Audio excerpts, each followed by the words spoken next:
Pronto, começou. Glória a Deus, amém.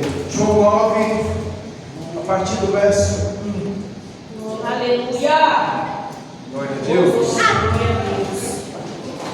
Vamos pôr de pé para ler a palavra, amém? Amém, aleluia! Jesus, obrigado. Aleluia. João 9, verso 1. Amém. Aleluia! Por misericórdia.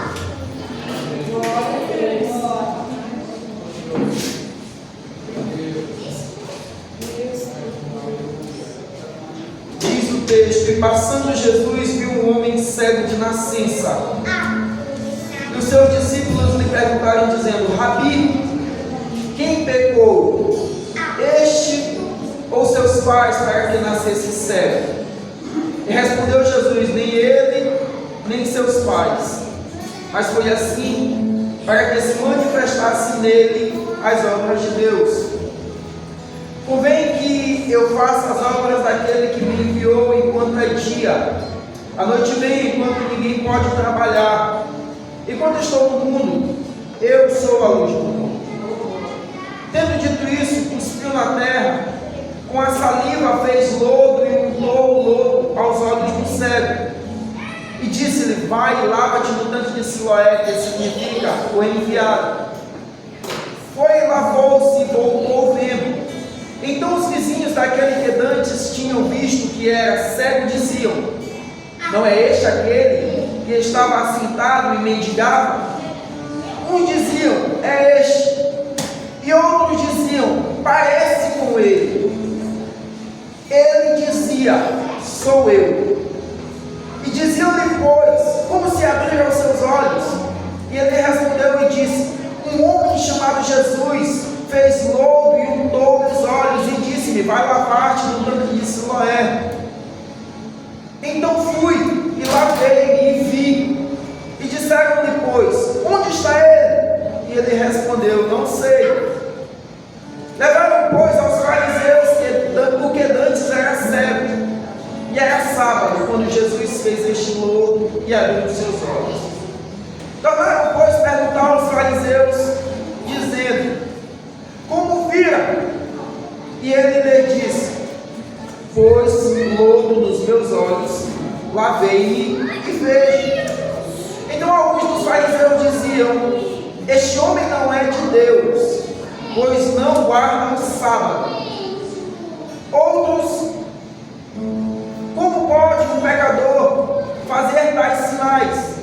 E havia dissensão entre eles.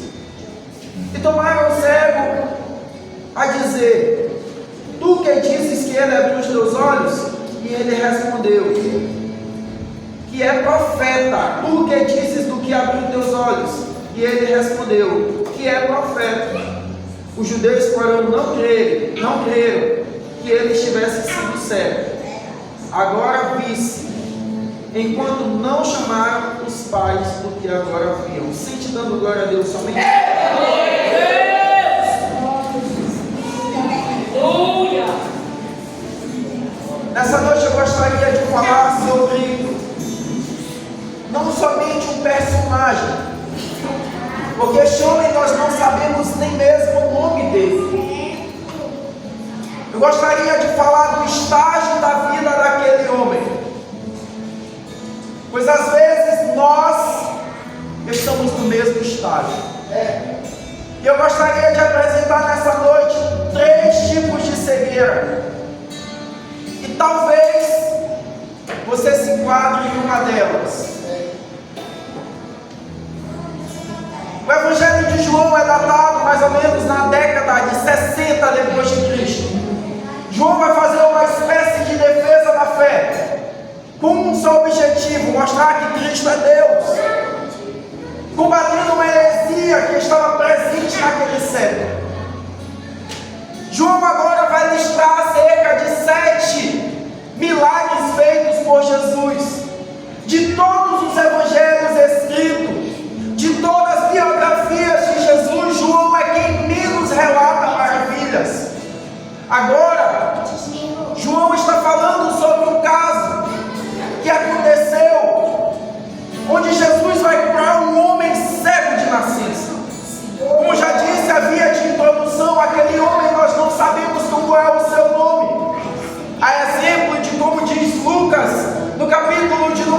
19. Lucas vai falar também de um cego, mas aquele ele dá o endereço, aquele ele dá a localidade de onde o cego estava, aquele ele diz o nome do cego, aquele ele diz quem era a família do cego. Mas deste cujo cego nós não temos nada disso. Mas nós temos uma informação de grande valia. E qual é ela? Ele era um cego de nascença. Aqui nós trabalhamos a primeira hipótese, a primeira aplicação sobre as 3 cegueiras. A primeira delas, ele era um cego físico. O texto nos informa que fisicamente, desde sua nascença, aquele homem nasce com um problema físico. Aquele homem é cego desde o ventre da sua mãe, já nasceu cego. Então, o primeiro ponto é cego físico. Isso é comum. Talvez você não conheça alguém que tenha problema de visão fisicamente. Eu te apresento, aqui estou eu. Não sou totalmente cego, mas necessito dos auxiliares para te enxergar melhor. E talvez isso seja comum. Só que naquela época era uma espécie de relato de pecado, pois o texto nos informa que, ao saberem que aquele homem era um cego de nascença, os discípulos perguntam a Jesus: quem pecou? Este ou seus pais? Diante dessa pergunta, Jesus faz uma aplicação e uma revelação. Jesus agora vai dizer que nem ele e nem os seus pais pecaram, mas tudo aquilo que estava passando na vida daquele homem é para que se manifestasse a glória do Filho de Deus. Às vezes você passa por um problema, às vezes você sente o barco pegar a primeira lapada da onda e você já está dizendo: desisto da caminhada. Às vezes o reboliço só começou, você está passando só pelo princípio das dores e você já começa a dizer: para mim não dá esse negócio de crente. Vou fazer como diz o meu amigo pastor Jackson: é muito fácil você identificar um crente menino. Na primeira luta dele, ele já está desistindo. Na primeira luta dele, ele já diz: pastor, dá minha carta porque eu quero ir embora. Na primeira luta dele, ele já diz: esse negócio de ser crente para mim não dá, vou voltar para a vida antiga que eu tinha mais resultado. Mas quando eu olho para a minha Bíblia, eu vejo um homem justo, fiel, íntegro, que Deus é testemunha da vida dele, irmã Lúcia. O nome desse homem era Jó. Passou perseverança, luta, perdeu filhos, perdeu tudo que tinha, mas continuou sendo fiel a Deus, porque a passando da vida de Jó era para mostrar que Deus era com ele, e a passando da tua vida é para mostrar que Deus é contigo.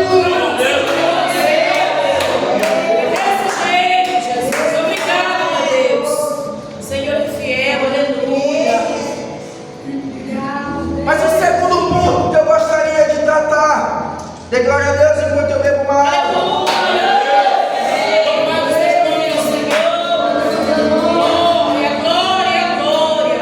Somente a Ele toda a honra e toda a glória. Aleluia. Obrigado por tudo, meu Senhor. Aleluia. O Senhor é fiel para O segundo todos. ponto que eu gostaria de tratar nessa noite é o ponto da cegueira religiosa.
dentro de casa e está perdido. É um cego religioso.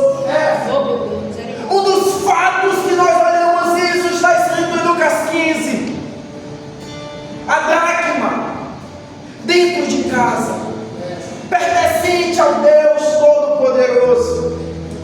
Uma dracma não tinha o valor que pagava o óleo para acender toda a casa. A dracma é aquele fariseu de Mateus 23 que estava na porta, que pregava as regras da religião, que dizia: você não pode fazer isso, você não pode fazer aquilo, que começava a falar um sincretismo de regras, mas ele mesmo não praticava. E aconteceu que Jesus disse: é cego guiando outro cego, ambos vão para o buraco. A cegueira religiosa é tão doentio, é uma doença tão grave, que ela não te leva somente para a perdição, ela faz com que você conduza outros a serem perdidos. E agora eu quero te dizer algo: cristianismo não é religião, cristianismo não está em uma tabela de regras, cristianismo está em você adotar um estilo de vida, um pequeno Cristo, é viver como Cristo viveu, é ter o próximo de Cristo, é deixar a religião e se tornar uma nova criatura. Glória a Deus, aleluia. Mas o terceiro ponto, temos a cegueira física, a cegueira da religião e a cegueira espiritual. Este ponto é o mais crítico de todos. Este ponto é aquele cara que começou pecando, depois ele começou a ser um iníquo, ele praticou iniquidades, ele foi convivendo com o pecado, ele traiu a esposa dele hoje, ou então ele comprou e não pagou hoje, ou então ele mentiu hoje, ou então assistiu um vídeo pornográfico e começou a dizer: Deus me perdoa. E Deus diz: eu perdoo. Mas a prática contínua daquilo te leva a ser um iníquo. Misericórdia. Aquele que pratica iniquidade. Só que aí você continua caminhando nessa estrada cheia de buracos e sem fim. Você continua dizendo: Deus me perdoa. E a iniquidade vai fazendo com que você perca a sensibilidade espiritual. Você começa a conviver com o pecado como se ele fosse um bichinho de estimação. E agora você continua tendo aquelas mesmas práticas, só que agora você não tem mais arrependimento. Só que agora você continua tendo as mesmas práticas e continua caminhando da mesma forma. Não sente mais Deus te incomodar por conta do pecado, porque você é um iníquo. E agora você passa do estágio de iníquo para o estágio de transgressor. Misericórdia, Jesus. Agora você está no estado onde apóstata. Agora você está no estágio daquele que caiu de tal forma que não consegue mais retornar ao caminho. É um Judas. Deus, misericórdia. Caiu, sabe que caiu, mas não consegue retornar. É o terceiro estágio da cegueira, a cegueira espiritual. Pois a cegueira espiritual, ela tem o poder não somente de te matar, mas de levar a alma ao inferno. Misericórdia. Pois aqueles homens, diante daquele milagre que aconteceu com nascença. Primeiro ponto, eles não conseguiam identificar o cego. Ficaram na dúvida se era ele ou não. Logo depois levaram ele à religião. E a religião, tapada, com os olhos tapados, como se fosse um jumento, não conseguiu olhar para aquele que era o espelho de tudo. E agora a religião vai entrar no estágio espiritual, onde eles não conseguem reconhecer Jesus de forma alguma. Mas diante dessas coisas e dessas afirmativas, eu quero te dizer que enquanto a vida há esperança. Glória a Deus. Eu quero te dizer que o mesmo Deus que curou aquele cego de nascença, o mesmo Deus que untou o lobo com as mãos usando a matéria-prima, Ele continua vivo mais que eu e você, e Ele continua trabalhando, montando um barro sobre a roda. Ele continua dizendo: filho, é esperança, não desista. Filho, é esperança, até mesmo por sem esperança. Filho, enquanto eu estou no barco, tem jeito. Filho, retorne ao caminho, porque eu sou o caminho, a verdade e a vida. Filho, retorne. Tu és santo, Jesus. Obrigado, Jesus. Eu gostaria de encerrar dizendo Aleluia. que um dia eu fui esse cego de nascença. Mas assim como eu estive cego, assim como um dia eu estive morto, assim como para a realidade dos que estão lá fora não tinha jeito para a minha cegueira, assim como aqueles que diziam: já tem 4 dias, já cheira mal, não tem mais jeito, acabou. O quarto homem na fornalha entrou na minha vida.